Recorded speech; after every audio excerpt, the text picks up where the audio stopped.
So I see this frequently, probably more frequently than I would expect. I guess I thought more folks knew this, but it's probably a mistake on my part, and I think we see it pretty frequently on different forums. I think I probably see it on the 67 to 72 Chevy forum probably more often than not. Um, it usually is when somebody's converting to disc brakes in the front. Pretty common. I think a lot of folks do that. I certainly did some time ago, and it involves a few different things to do so.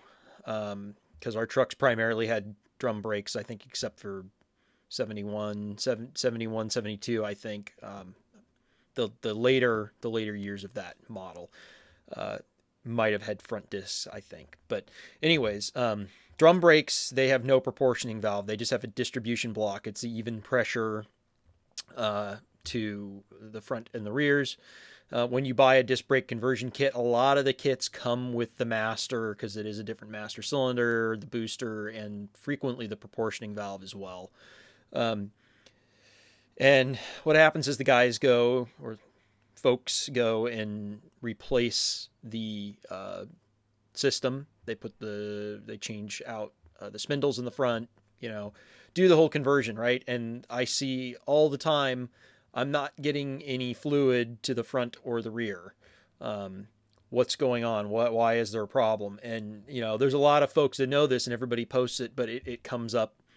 It still comes up as a question all the time. And what happens when you're not getting any pressure to the front or the rear is you've tripped the proportioning valve. So these proportioning valves have a safety built into them. They have a shuttle valve in here. And they're all kind of built similarly. Some of them have different features, and some have them and some don't. Um, but they all have a shuttle valve in them.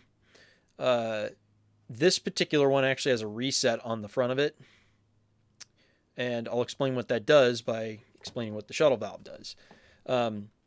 If it detects that you have a leak, if it's getting a large amount of fluid moving from one side to the other, or from the front or the rear, what happens is it thinks that you've got a broken line and it blocks off that side. So the shuttle valve will shift depending on which direction the flow goes. So if you're losing a whole bunch in the rear, the shuttle valve shifts this way and shuts off the rear, and it blocks the fluid because it thinks that you've got a broken line. Thinks is that's a strong word. It's really based on flow. It's just a mechanical device. Likewise, if it leaks fast or a large volume out of the front, it'll shift and it'll block the front. And that happens when you go to bleed your brakes because you want to move a bunch of fluid. And so that's why it has this switch right here. So inside of here, and this is real simple how this works. I'm going to back this out of here. I think this is, in case you're wondering, I think this is 5/8. Yeah, 5/8 socket.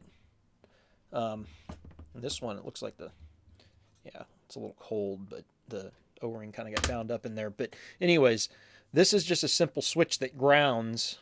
It's spring loaded. That grounds on the valve that's in there. The valve's got a dip in it when it's centered, so this doesn't make contact. As soon as that valve moves, it's almost like a cam lobe, I guess you could call it, but it's just really a U shape. What happens is if it shifts either direction, it makes contact and your brake light comes on. That's what that brake light is all about. That's all this does. And so when you go to bleed your brakes, you don't want this valve to trip. And it's really hard to see, especially I'm doing this with my phone camera, so you can't really see it. But you can see the shuttle in there, and if you look real closely, you can see you can see the dip that I'm talking about in there. They make this tool right here. All it is just a hard. This is one is plastic. They make them out of metal. This one, is just fine. I've found it works just fine, even though it's plastic. All you do is screw this in here, and what that does is it keeps that shuttle from being able to shuttle. So you just thread this thing in here. If I could actually get it to thread in, there we go.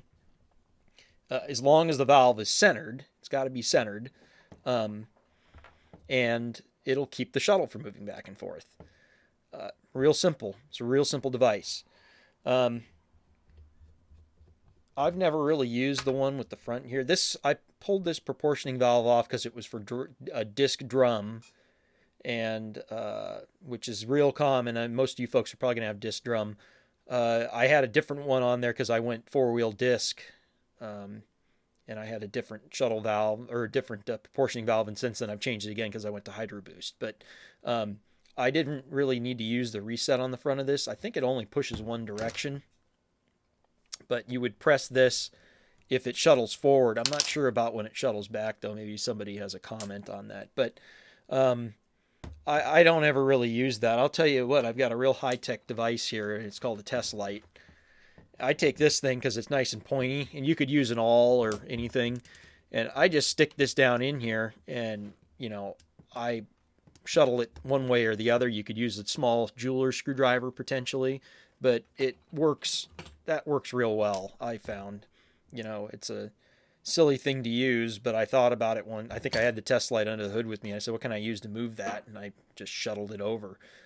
You'll be able to see it. It'll be real obvious. You'll be able to see the ramp kind of shuttled to one side or the other in there, and all you need to do is just nudge it back over. That's one way to reset it. Another way to do it is if it was tripped for the rear bleeding, if you block the rear and bleed the front, it should shuttle it back towards the front. That's the most common way.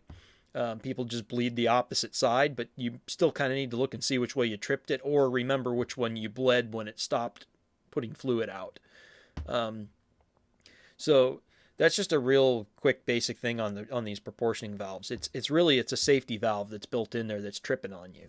So if you want to prevent that from happening, get one of these. I think I bought this one for $2 or $3 on Amazon, something like that. They're available at Summit or anywhere. They make, there's a lot of them out there.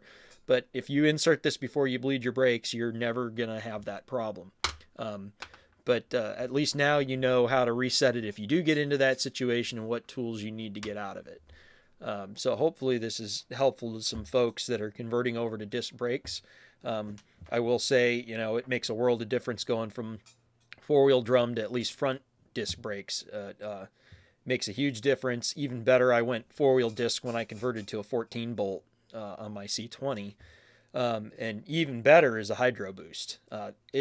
My truck stops better than my modern vehicles do with wide tires on it and everything. I mean, it just right to a stop. It's great. So anyways, hopefully you guys find this helpful.